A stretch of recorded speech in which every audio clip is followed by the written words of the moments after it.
बिस्मिल्लाहिर्रहमानिर्रहीम। अस्सलाम वालेकुम नाज़रीन, मैं वास्मा शिराजी। प्रोग्राम है फैसला आपका। पाकिस्तान के एक वज़ीर आज़म होते थे जनाब मोहम्मद खान जुनेजो साहब। 1985 में उनको वज़ीर आज़म बनाया गया, फिर टास्क दिया गया था कि वो बेनज़ीर भुट्टो साहिबा से बातचीत भी करेंगे जो कि उस वक्त एग्जाइल में थी। मोहम्मद खान जुनेजो साहब जब बरसर इक़्तिदार आए तो इन्होंने आते ही कुछ ऐसे ज़बरदस्त इक़दाम किए जिनकी गूंज आज भी सुनाई देती है। मसलन थे लोग, उनकी ब्यूरोक्रेसी थी, उसके अखराजात को कम किया और पहला ऑर्डर उनका ये था कि कोई भी जो शानदार गाड़ियां हैं उनके अंदर सफ़र नहीं करेगा, बल्कि उनकी बजाय छोटी एक कंपनी की जो गाड़ियां हैं वो उन्होंने कहा कि इस पर किया जाए। इससे पाकिस्तान का जो एक्सचेकर था, यानी पाकिस्तान का जो अमाउंट था, जहाँ पे जो ज़र मुबादला के ज़खायर थे, या जैसा कहना चाहिए पाकिस्तान का जो बैंक होता है, उसके अंदर एक बड़ा चेंज देखने को मिला और उसका बड़ा फायदा पाकिस्तान। बड़े बड़े अफसरान जो कि शाही लोग थे, वो जब सफ़र करना शुरू हुए छोटी गाड़ियों के अंदर, तो ये जो सिविल मिलिट्री ब्यूरोक्रेसी थी ये इसी वज़ीर आज़म के खिलाफ हो गई और उनके खिलाफ जो है वो अपनी नापसंदीदगी का इजहार करने की कोशिश करने लगी। कहने का मकसद यह है कि इमरान खान साहब ने कल एक ज़बरदस्त ऐलान किया। उन्होंने खुद अपनी रिहाइश का 3 कमरों के ऊपर मुश्तमिल रखी। उन्होंने कहा 2 मुलाजिम रखूंगा। 524 मुलाजिम जो थे उनका क्या होगा ये नहीं बताया, लेकिन जिंदगी बसर करेंगे। बहुत ही शानदार कदम जो है वो इमरान खान साहब ने उठाया। लेकिन खान साहब, ये जो सिविल मिलिट्री ब्यूरोक्रेसी है, जिस अखराजात हैं और शाहाना अखराजात हैं, अगर आप पाकिस्तान में तारीख देखें तो जितना ब्यूरोक्रेट्स नहीं लूटा, उनके खिलाफ आप इकदाम कब करेंगे, इसकी तशनगी जरूर बरकरार रहेगी। वो जो एयर कंडीशन कमरों में बैठते हैं, वो जो नौकरों चाकरों के घरों तक उनके नौकर चाकर हैं, जो बड़ी बड़ी गाड़ियों पर सफर करते हैं, जिनको हर तरह जो है वो कहीं ज्यादा हैं, उनके ऊपर भी कंट्रोल करना होगा। इसके ऊपर कब इकदाम होंगे, हमें इसका जरूर इंतजार रहेगा। इसके साथ साथ जो एक तशनगी रह गई, हम आज अपनी रिसर्च कर रहे थे कि पाकिस्तान के पिछले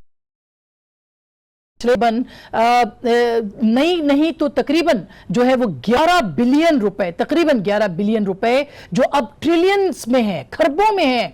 पाकिस्तान की अशराफिया ने ये रकम कर्जे माफ करवाए हैं, पाकिस्तान के जो है ये माफ कराए हैं और जल्द ही हम उसकी तफसील आपको पेश करेंगे अपने प्रोग्राम्स के अंदर भी कि ये कितने बड़े बड़े नाम थे और इन्होंने कितने कितने बड़े बड़े पैसे जो हैं हजम किए और इनसे पूछा नहीं गया, वो भी वापस निकलवाइए। और उनके लिए भी उसमें बहुत बड़े बड़े जज हैं और बड़े अशराफिया है पाकिस्तान की, उनसे भी पैसे वापस लिए जाएं, उसके लिए भी टास्क फोर्स जो है बनाई जानी चाहिए। आज उन्होंने एक बैरून मुल्क जो लूटी हुई रकम गई है वो टास्क फोर्स बनाई है। शहजाद अकबर कम खर्च करने के लिए भी एक टास्क फोर्स बनाई गई है। जनाब इशरत हुसैन साहब की भी बहुत अच्छे और ऐसे इकदाम है, जितना सराहें उतना कम है। ये इस पर जरूर बात करेंगे आज के इस प्रोग्राम में। और दूसरा हमारा जो इम्पोर्टेंट टास्क है वो, या जो नवाज शरीफ और मरियम नवाज का नाम जो है वो ECL पे भी डाल दिया गया और फिर उनका जो कोर्ट के अंदर फैसला गया है उस कोर्ट के हवाले से भी हम आपको बताएंगे। लेकिन पहले सुनिए फवाद चौधरी साहब ने क्या कहा। आज जो पहली काबीना सहाफियों को उन्होंने क्या कहा, जो फैसले काबीना ने इस मामले पे किए, जरा सुनिएगा। आज फैसला किया है काबीना ने, इसहाक डार, हसन नवाज शरीफ और हुसैन नवाज शरीफ ये पाकिस्तान के फरार मुजरम हैं, लाया जाए ताकि वो एहतसाब का अमल का सामना करें। रेड वारंट्स इस सिलसिले में पहले ही जारी किए जा चुके हैं। एवन फील्ड प्रॉपर्टीज़, ये प्रॉपर्टीज़ पाकिस्तान के अवाम की मलकियत है और आज काबीना ने वजारत कानून को जायदादों की अटैचमेंट के लिए बरतानिया की अदालत से रजू करें।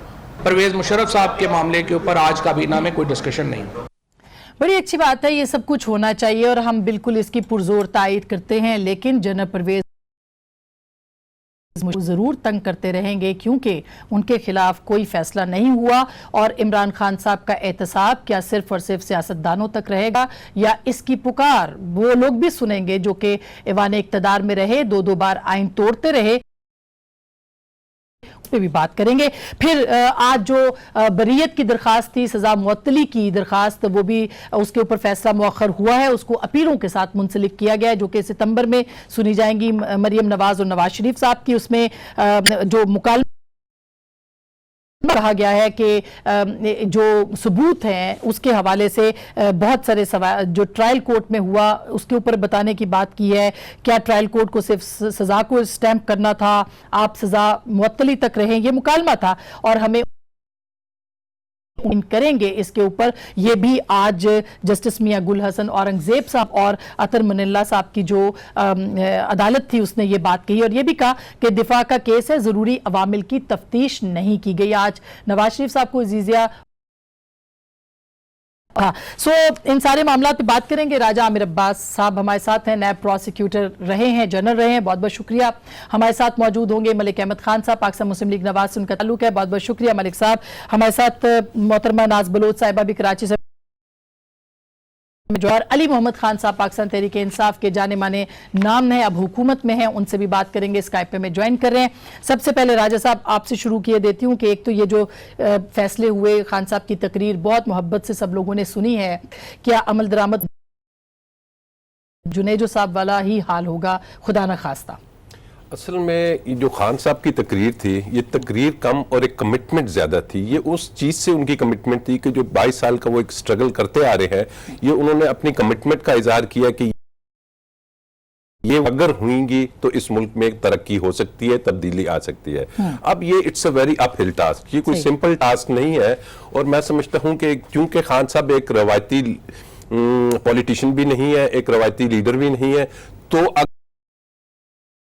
अगर हम शुरू हो गया वही ब्यूरोक्रेसी, वही फाइलें यहाँ से वहां से, तो फिर तो मुझे होता हुआ नजर नहीं आता। लेकिन अगर उन्होंने जैसे कहा है कि जी बस हमने इसको अचीव करना है, क्योंकि उनके अंदर अचीव करने का जो एक है फैक्टर, वो बड़ा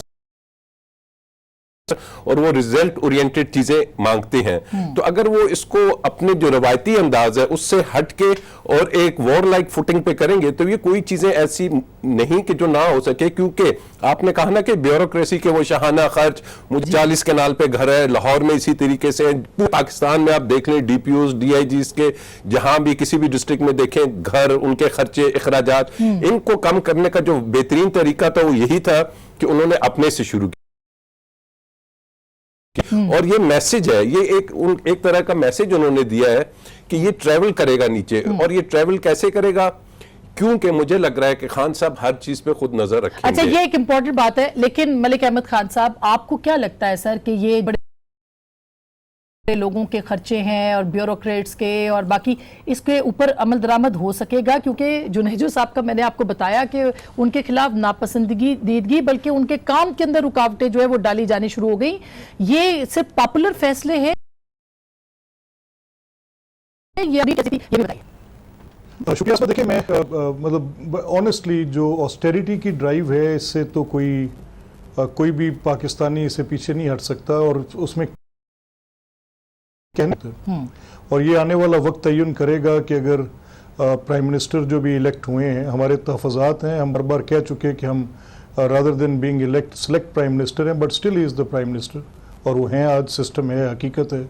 और आगे जाते हैं और वो ये इसके अंदर लेकर आते हैं कि कफ़ायत शुआरी करें फैसला, कल से कोई सिविल सर्वेंट 1000 सीसी गाड़ी से ऊपर ना हो।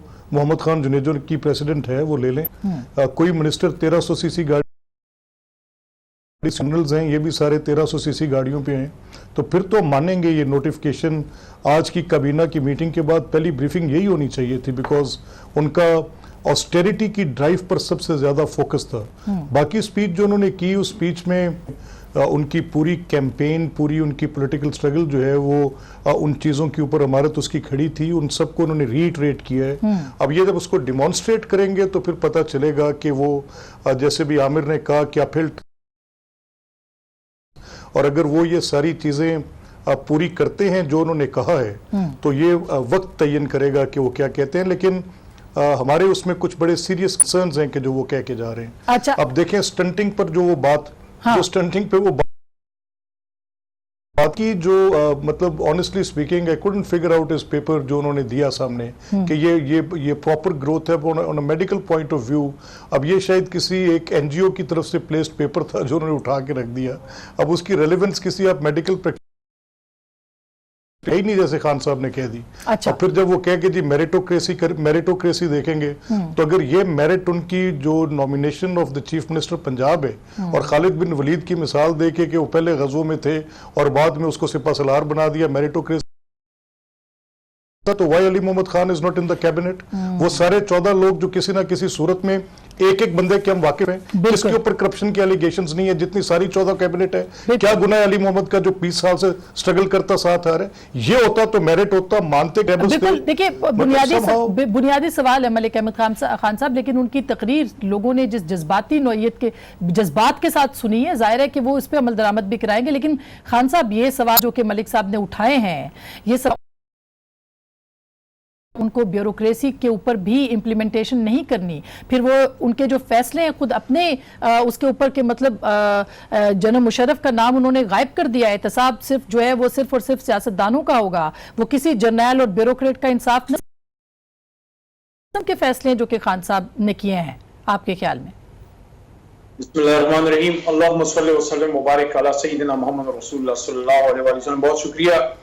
सबसे पहले तो मैं जो मलिक साहब का शुक्रिया अदा करूंगा जो उन्होंने बाय गॉड जो मेरी फीलिंग है वो ये है कि एक तो अभी काफी सारी मिनिस्ट्रियां जो हैं वो बाकी हैं। दूसरी बात ये है कि आप जब एक स्ट्रगल करते हैं तो फिर एक कप्तान की जिम्मेदारी होती है कि वो right man for the right job जो है वो असाइन नहीं बल्कि कुर्सियों के लिए जो है वो बेहतरीन लोग वो मुंतखब करे। इमरान खान कैप्टन है और वो इंशाल्लाह बेहतरीन लोग जो बाकी भी हैं उसके लिए मुंतखब करेंगे। हम लोग वजारतों के लिए इमरान खान के साथ नहीं है, ना कभी अपने मुंह से मांगेंगे, ना मैं समझता हूं कि साहब जो है वो वजीर आजम पाकिस्तान है, वो क्यों चाहेंगे कि वो गलत लोगों को अपॉइंट करे। तो मैं समझता हूं इस पे गुफ्तगू करना मेरे ख्याल में बिल्कुल ही वक्त का ज़िया है। नहीं वक्त का ज़िया नहीं है अली मोहम्मद खान साहब, मुझे इजाजत दीजिए, वक्त का ज़िया नहीं है। देखिए आपकी जो क्या के ऊपर इल्जामात हैं कि उन्होंने 442.78 मिलियन रुपए जो हैं वो पाकिस्तान के बैंकों से कर्जे माफ कराए हैं। इसी तरह से आपकी इस जो काबीना है इसके अंदर आपकी पार्टी के अंदर बहुत से लोग हैं, लेकिन ये इल्जामात नहीं आए, आपकी पार्टी के लोग नहीं गए उसके अंदर। सो ये सवालात उठ रहे हैं इस वक्त, अभी से उठना शुरू हो गए हैं कि खान साहब ने जब काबीना बनाई है तो उसके अंदर अपनी जमात को भी उन्होंने इतनी फौकियत नहीं दी है और फिर सब फरिश्ते भी उन्होंने इकट्ठे नहीं किए हैं। है कि अभी इमरान खान साहब ने पूरी काबीना नहीं बनाई, तो अभी इस पे एक एक शख्स को उठा के उस पे गुफ्तगू करना, मैं दोबारा कहूंगा वक्त का ज़िया इसलिए है कि पहले उनकी काबीना पूरी की पूरी बन जाए, स्टेट मिनिस्टर्स बन जाए, वो काम के बाद उन पर तनकीद जो है वो मुनासिब होगी। अभी जो आपने एक शख्सियत का नाम लिया, क्या उन पर कोई क्रिमिनल केस है, क्या उन पर कोई करप्शन केसेस जो है वो साबित हो चुके हैं, क्या उन्होंने कोई गलत काम किया है तो पिछली गवर्नमेंट ने उनको पकड़ा, या अगर नहीं तो किसी करप्ट शख्स की, किसी गलत आदमी की इमरान खान की काबीना में कोई जगह ही नहीं है। कल जो स्पीच इमरान खान साहब ने की है, मैं आपको यानी कि जितना मैं सियासत को जानता हूं और जितना मैंने जब से अखबार पढ़ना शुरू की है, जब तक 8-10 वजीर आजम तो मेरे सामने कुर्सी पे बैठ उतर चुके हैं, पहली बार मैं समझता हूं भुट्टो साहब के बाद कोई दूसरा शख्स ऐसा आया है पिछले 40-45 सालों में जिसने जो उसके दिल में था वो बोला है कल, जिसने अवाम की दिल की जगहों से ऐसी ऐसी जगहों से इमरान खान की स्पीच को अप्रिशिएट किया गया जो उनके बदतरीन मुखालिफ थे। बाकी देखें, जिसने नुक्ताचीनी करनी है उसने तो नुक्ताचीनी करनी है। मैं समझता हूं हमारी बातें नहीं, हमारा अमल साबित करेगा कि जो फरमाई है उस पर हम कितना जो है उस पर अमल करते हैं। Let us give him some time, क्योंकि एक आदमी अगर वो 30-35 जो है वो 50 गाड़ियां 80 गाड़ियां हटा के 2 रखना चाहता है, 550 सर इस पे तो इसको हम ये कह रहे हैं कि ब्यूरोक्रेसी के जो शहाना अखराजात हैं उनको कम कैसे होगा। हम ये कह रहे हैं कि जो पाकिस्तान के 70 सालों में कर्जे पाकिस्तान के अशराफिया ने लूटे हैं, माफ कराए हैं, वो वापस मैं ब्रेक ले लूं, उसके बाद मैं आप ही से सवाल ये करूंगी कि ये वो सवालात हैं जिसके ऊपर जरूर उसको एड्रेस करना चाहिए और आई होप कि खान साहब करेंगे। एक छोटी सी ब्रेक के बाद इस पे जरूर बात करेंगे, हमारे साथ रहिएगा।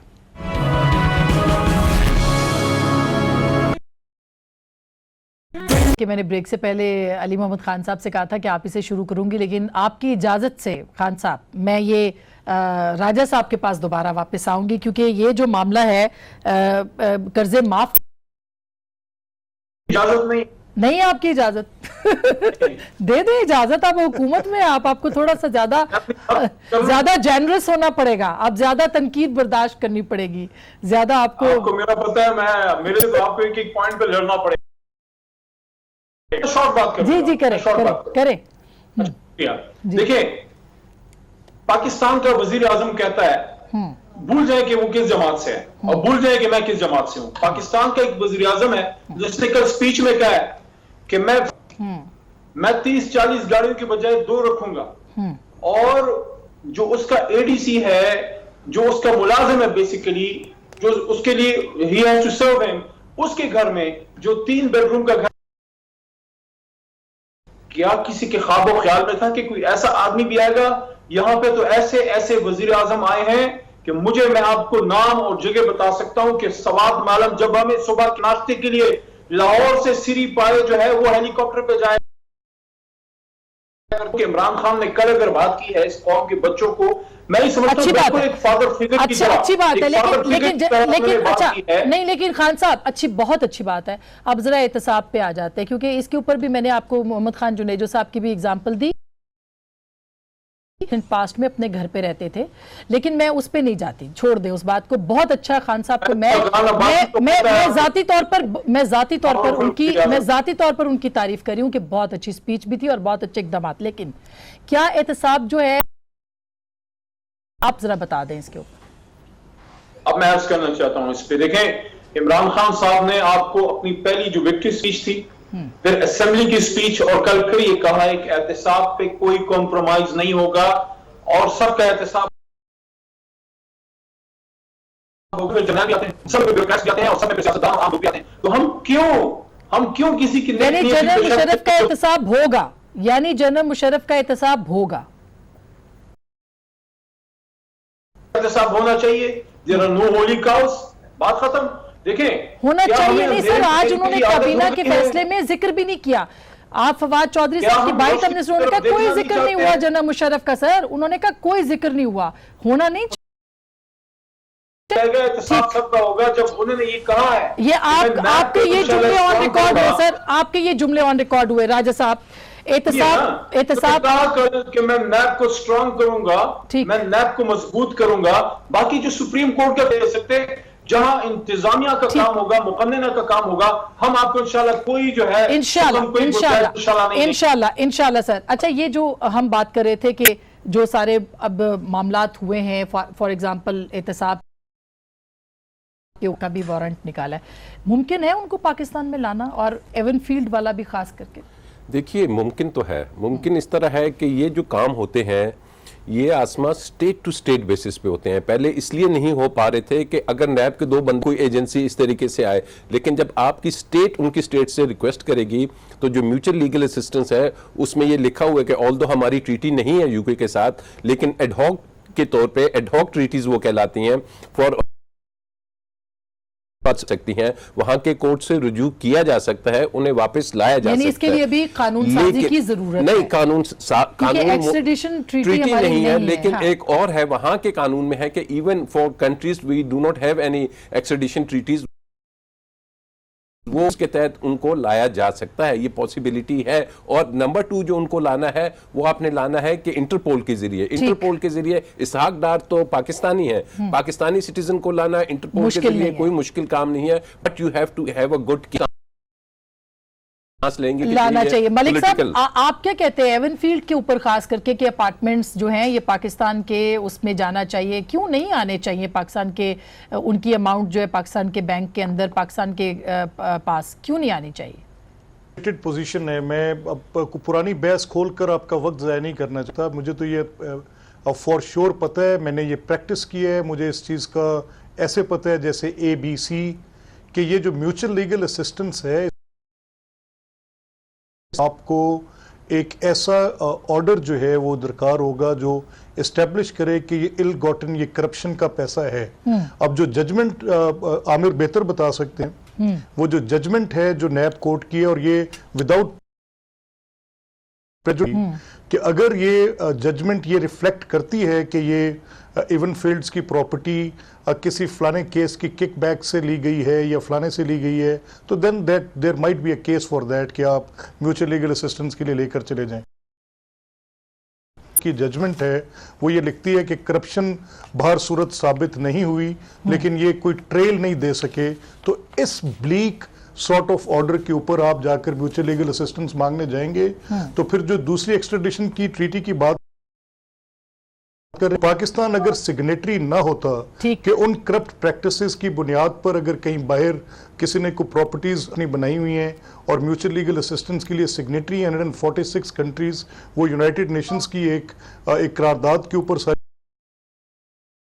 उसकी ट्रीटीज जितनी है उसमें अगेंस्ट करप्ट प्रैक्टिसेस ये 146 ममालिक सिग्नेटरी हैं, जिसमें बरतानिया भी है, पाकिस्तान भी है। ये रास्ता पहले भी खुला था, दिस डोर वाज ओपन, और किसी सूरत भी इस्टेब्लिश नहीं हो पाया कि जब आपने किसी फॉरेन जुरिस्डिक्शन में जाना है जी, तो आपको पहले वहां की कॉर्पोरेट वेल लिफ्ट करनी होगी। Exactly. अब किस बुनियाद पर शरीफ फैमिली ने वो जो रिकॉर्ड था वो यहाँ प्रोवाइड नहीं किया गया, उसमें हम कह रहे हैं उनको सजा दी गई। जब उनको नाअहल किया गया तो वो फोरम नहीं थी सुप्रीम कोर्ट कि वहां पर उसको इस तरीके से दिया जाता। और अगर मे बी के अल-थानी फैमिली और शरीफ फैमिली के कोई आपस में ऐसे जो कॉर्पोरेट वेल के पीछे उनके बिजनेस कंसर्न्स थे खुलती तो कोई और बात होती। अच्छा चलेंगे, एस्टेब्लिश नहीं हो सकी, अब बहस लंबी है। बिल्कुल, लेकिन वो जब मुआहदा ही मौजूद नहीं है जैसे राजा साहब कह रहे हैं, तो फिर इसका मतलब ये कि पहले तो कानून साजी करें, बरतानिया से राब्ता करें और उसके बाद फिर उस ट्रीटी के बाद इसको अमल दरामद करें। United Nations treaty against corruption है, वो मौजूद है, उसके ऊपर अमल दरामद हो सकता है। और नंबर 2 एक बात इन्होंने कह दी कि उसकी जो इंटरप्रिटेशन है जजमेंट की, वो ना ये करेंगे ना मैं करूंगा। अब हाई कोर्ट में है, अगर यहां से भी फाइनलिटी आ जाती है वो की कोर्ट्स हमारी अच्छा, अब हाई कोर्ट में तो दिलचस्प सूरत हाल है, उस पर मैं आती हूँ, लेकिन नाज बलोच साहिबा ने भी ज्वाइन कर लिया है। नाज, आपका शुक्रिया और आपको मुबारक भी हो कि आप नेशनल असेंबली में आ गई हैं। आपका क्या ख्याल है दुबई में? आज मैं असद उमर साहब को सुन रही थी कि दुबई में पाकिस्तान और स्विस बैंकों के अंदर जितने पैसे पड़े हैं वो अगर पाकिस्तान आ जाए तो सूरत हाल बहुत बेहतर हो सकती है। कोई खौफ महसूस हो रहा है आपको नाज साहिबा? बिस्मिल्लाहिर्रहमानिर्रहीम।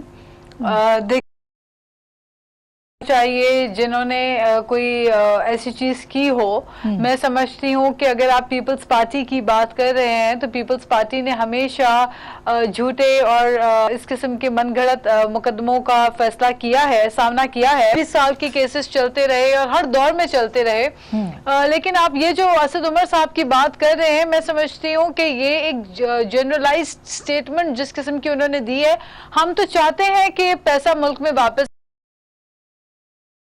करना होगा। ये कौन से पैसे की बात कर रहे हैं? क्या ये उन पैसों की भी बात कर रहे हैं कि जो पाकिस्तानी बैरून मुल्क जाके वहां पे जॉब करके, काम करके, कारोबार करके वहां पे अपनी प्रॉपर्टी बनाते हैं, 20 साल 30 साल वहां पे रह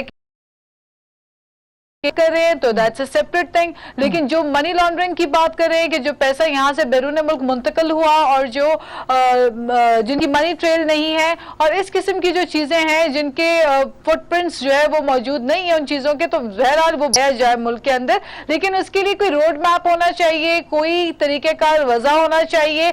वो क्या है उसके ऊपर डिटेल के साथ मैं समझती हूँ कि पीटीआई को आना पड़ेगा, क्योंकि लफाजी और सिर्फ अल्फाज की सियासत ना करें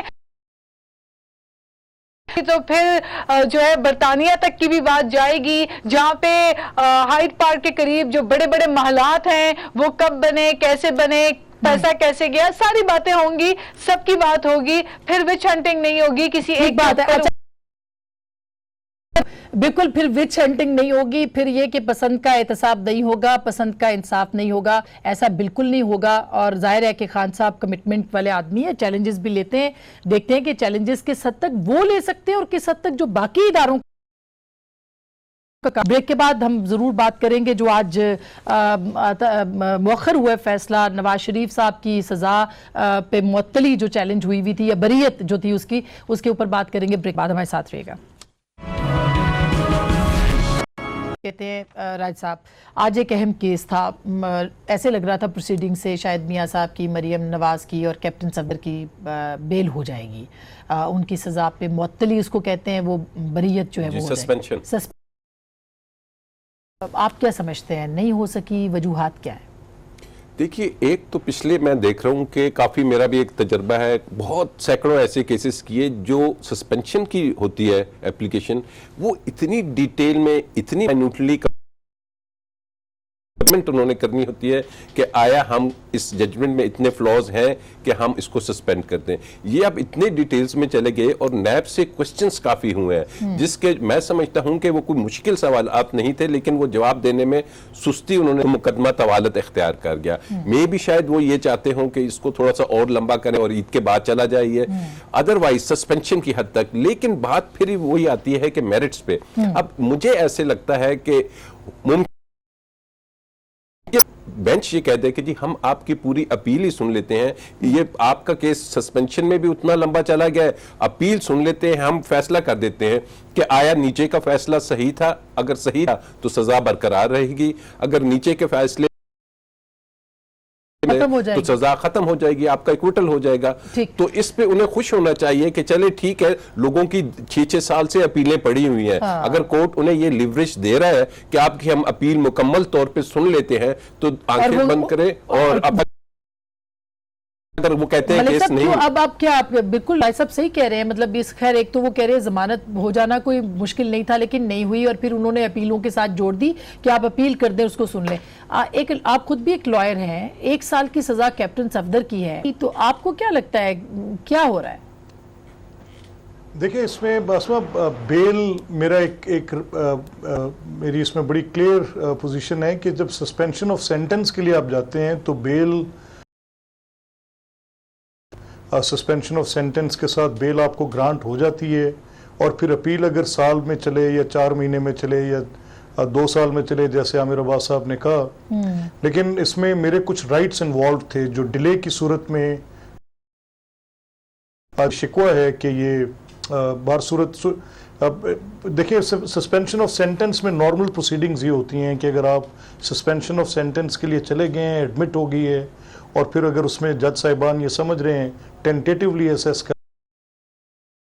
के अंदर मजीद सुना जा सकता है और उस पर फैसला दिया जा सकता है, तो बेल एक ऑटोमेटिक प्रोसीजर में आप ग्रांट हो जाती है। और कैप्टन सफदर की तो क्योंकि सजा भी 1 साल की थी, तो उसमें तो उनका एज मैटर ऑफ राइट उनको वो बेल मिलनी चाहिए। ठीक, अली मोहम्मद खान किसी का राइट अगर किसी डिले। जी साहब, आपका क्या कहना है, क्योंकि आप खुद भी लॉयर हैं, ये जो फैसला आज का है ये मेरिट पे है कि उसको मौखर कर दिया है, नत्थी कर दिया है, और अगेन कैप्टन सफदर को तो बेल मिल जानी चाहिए थी, आप क्या कहते हैं बहैसियत लॉयर? देखिए,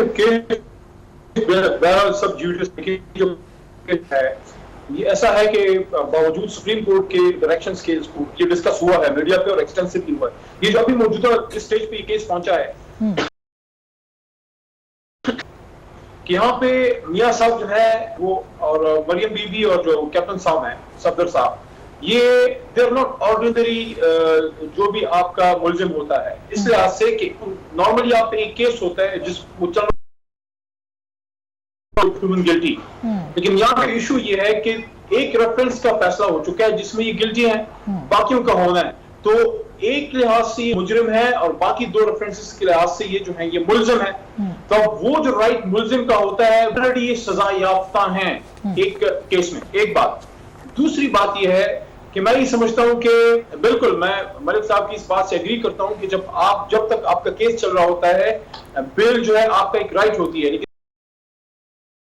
केस में सजा याफ्ता है वहां से आपकी जो है वो राइट्स फिर वहां खत्म हो जाते हैं, क्योंकि बेशुमार लोग हैं, करोड़ों तो नहीं लेकिन शायद लाखों लोग ऐसे हैं जिनका केस चल रहा है और हजारों जेलों में। फिर तो ये राइट अगर मियां साहब और उनकी बेटी जो है फिर आप सबको बेल पे छोड़े जब तक सुप्रीम कोर्ट फैसला ना करे, तो मैं समझता हूं लेट कोर्ट सबका तो इतना स्पीडी वो भी हुआ ना। मैं क्लियर करना चाहूंगा, दिस इज जब आपको कन्विक्शन हो जाती है उसके बाद bail is not a right. अच्छा। ये बिल्कुल क्लियर है कानून में, ये आपका राइट नहीं है। नहीं है आपको। आमिर एक सेकंड जी बोलिए। कन्विक्शन, अब कन्विक्शन हो जाती है और अगर मैं 1 साल की कन्विक्शन में हूँ और सस्पेंशन ऑफ सेंटेंस के लिए जाता हूँ और वो उसको रेगुलर हियरिंग के लिए अपने पास रख लेते हैं, ठीक। तो फिर मेरी बेल क्या मेरा राइट नहीं है यार? जी सुनिएगा, अच्छा, एक अब साल टाइम खत्म और हो 10 जाएगा, साल में नाज थोड़ा सा बलोच फर्क साहिबा है। का भी ले 10 लूं। साल और जितनी हाँ, 11 साल सजा अच्छा, हुई लंबी सजा है। वो प्रोहिबिटरी तो में अंदाजा है, हाँ। वैसे तो आमिर साहब हमें अंदाजा है कि पूरी एक नई जुरिस्डिक्शन तरतीब दे दी गई है, वो इन्हीं के लिए दी नाज गई है, आपका जिससे क्या पहले कहना है? कभी नाज नहीं थी। चलें, अभी ये भी सही। बड़े केसेस अभी सुन रहे हैं, अब जरदारी साहब के भी है, -3 की भी बात हो रही है, तो कुछ आपके ख्याल में?